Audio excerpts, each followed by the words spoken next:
ወደ የአቴንሱ ኦሊምፒክ ግሪክ ላይ ወደ ነበረው ወደዛ የሚወስደን ነው። ያኔ የካቴሪኒ ታኑ የምትባል አትሌት በርግጥ ያኔ ዜና ላይ ትኩረት የሳበ ነበር ውድድሩ ላይ የ100 ሜትር በጣም ተጠባቂ አትሌት ነበረች።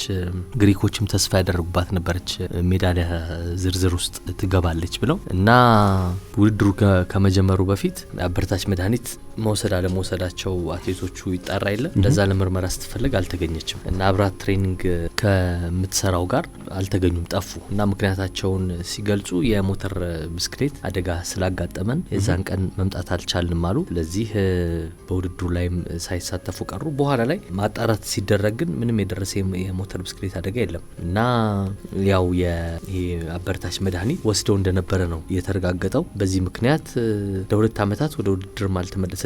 ከዛ በኋላ ስትመለስ የግሪክ ተመልካቾች እንደዛ እየጨፈሩ ይኮሩባት የነበረችው ስቴዲየም ሙሉ ነው የጮህባትና በቃ ምንም ለስፖርቱ አትመጥኝም አትሆኝም ያሏት ማለት ነው። በጣም አሳፋሪ ነገር ነው።